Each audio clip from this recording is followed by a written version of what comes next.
brothers and sisters. 10 years on and still number one. Big John like breakfast. Hallam FM. Congratulations on 10 years, Big John. How's it feel?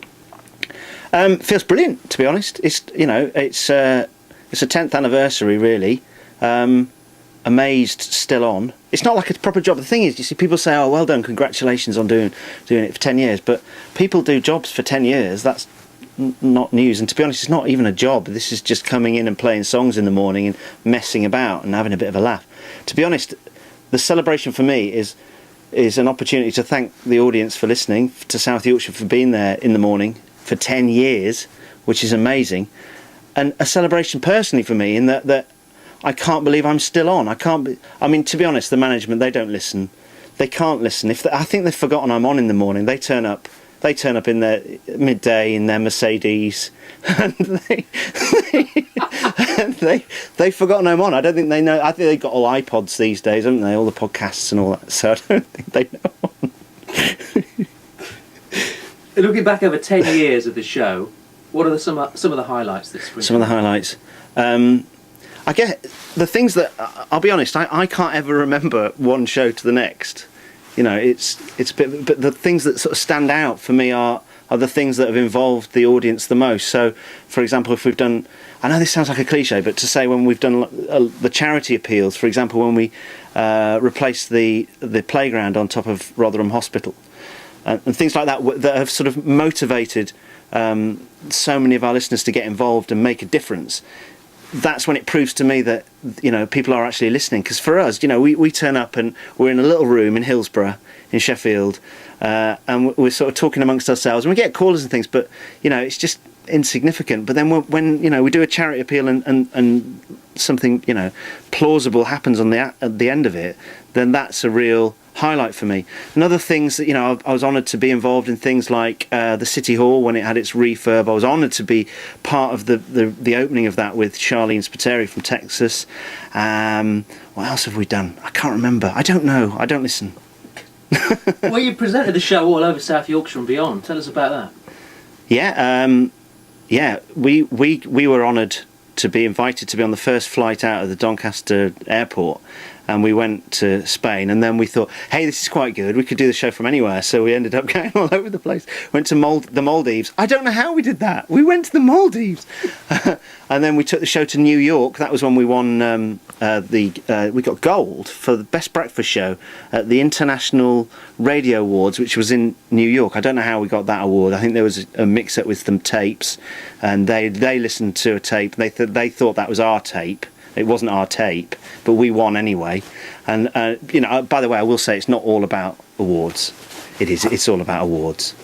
It is. Did I tell you we've got the UK Commercial Station of the Year this year, 2010. Is another mix-up with tapes. It can only have been a mix-up with tapes. What about some of the celebrities you've had on Big John's Breakfast? Look, I've already told you I can't remember the show from one show to the next. I don't know. Who have we had on? I don't know.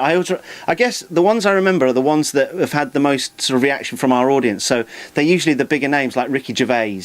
You know, love him or hate him, people sort of commented on that. And then we've had like the Gallagher brothers on, and Kylie and Robbie Williams, and, you know, when singing for Simon Cowell and all those sort of things. I like the comedians that we've had on as well. I love talking to comedians because they're, well, obviously very entertaining, and they can do 3 or 4 minutes, and I can just sit back and smoke my pipe. Michael McIntyre, having Michael Palin on, who, you know, I'm such a massive fan of Michael Palin. My father was a huge fan of Monty Python, so I grew up, and you kind of inherit the heroes of your parents, and to get an opportunity to interview Michael Palin was definitely one of the highlights of the celebrity interviews that I've done. Anything you regret over the years? I regret an awful lot. I regret what I said on Wednesday at 7:20, and then what I said at 7:25, and I'd like to apologise to the police and many people. I regret a lot of the wind-ups that we've done. For example, where we've dropped off a bride on. We've done this a couple of times. Get Me to the Church on Time. You drop a bride off the other end of the country, and she's got to get to her wedding on that day, and they win the wedding. I regret that because it's all coming back to bite me now. This is the 10 years, 10 tasks thing. Tell me about This that. is it. Part of the celebration, if you can call it that, of the decade of Big John at Breakfast is for the 10 years that we've been on, I'm having to do 10 tasks, and it's for our new charity appeal that's currently on for Bluebell Wood Children's Hospice. And so consequently, the listeners to the show are nominating various things they've heard me do in the past, and I'm now having to face those challenges. So for example, we did a thing a few years ago called the blender, where we'd blend up 2 horrible ingredients and ask our listeners to drink them in return for prizes. So one of the first challenges was the blender, and I had to eat blended up lamb's liver and prawns at 8 in the morning. You try having that for breakfast. That was pretty horrible, but it was raising money. I had to stick my face in some flesh-eating fish tank. Long story. One of the things we did years ago was strapping 2 strangers together for cash, and I had to be strapped to one of our regular callers, a very old small man called Wazzock Bob. That was an interesting day, and the challenges continue. And am I right in saying that Big John at Breakfast is the only show in the world with a talking hamster? I wondered if you mentioned this. I'm not allowed to talk about, I can't even name him. There is a hamster. I can't say that he's on my show. He does talk. There is a legal case pending. I'm fine to mention it on the show, during the show, but anything outside of that, because he owns his. He's given me a note. He always leaves the note on the floor. I know there's a piece of paper on the floor, and there's a note. This is from Hallam, from the hamster. Hiya, don't listen to anything he says. He's nothing without me. Isn't his stripy shirt horrible? Look at his face.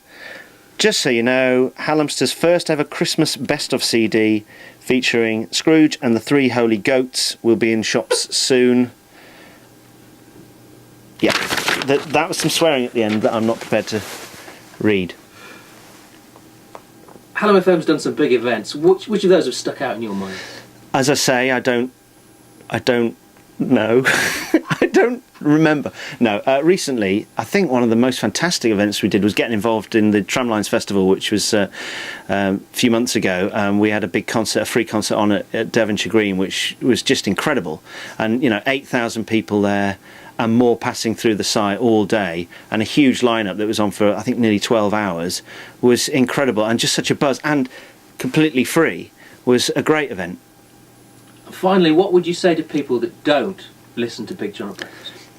For people that don't listen, well, I would say anything. If they're not listening, then I could say anything I like if they're not listening. So, I'm not listening. If they're not listening now, are we done now, are we? We're finished. We're finished. You know that thing at the end of television programmes where the presenter or whoever's been interviewed doesn't realise that they're still on? They stand up and they start doing their pants. That's what I'm doing now. I've always wanted to do that. Big John at Breakfast. 10 years on the air. Thank you for being with us along the way. Hallam FM.